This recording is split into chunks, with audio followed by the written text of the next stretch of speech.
ले आई ला ला ला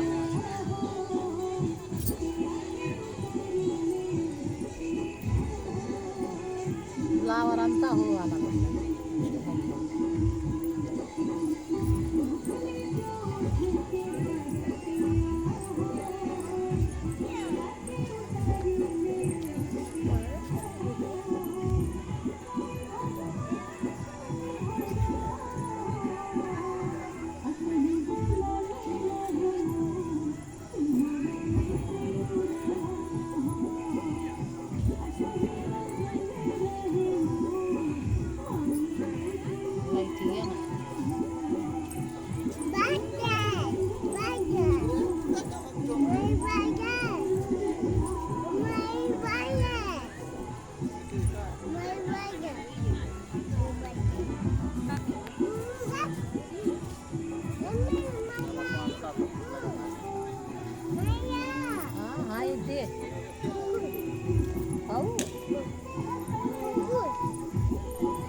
प्यारा धैर्य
यह कथा सभी सुहागन स्त्रियों को सुख समृद्धि एवं अखंड सौभाग्य का वरदान प्रदान करने वाली माता करवा की व्रत कथा है।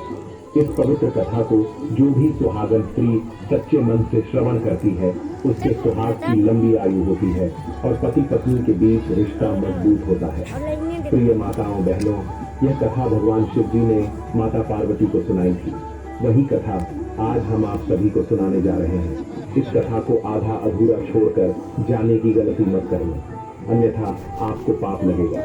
जो भी व्रती स्त्री इस कथा को प्रारंभ से अंत तक श्रवण करती है उसके सभी मनोरथ पूर्ण हो जाते हैं, उसके सभी कार्य सफल हो जाते हैं और पति पत्नी के बीच कभी लड़ाई झगड़ा नहीं होता है।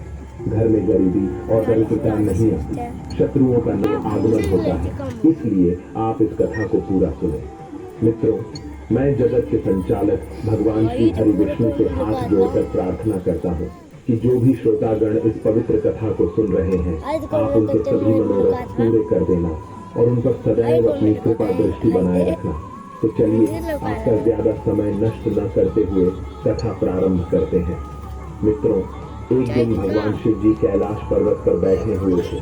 तभी उनके पास आदिशक्ति माता पार्वती आती है और उन्हें प्रणाम करते हुए कहती है, हे जगत के नाथ, कृपया आज आप मुझे करवा चौथ व्रत कथा सुनाइए और यह भी बताए कि इस व्रत को कौन सी स्त्रियां नहीं रख सकती हैं।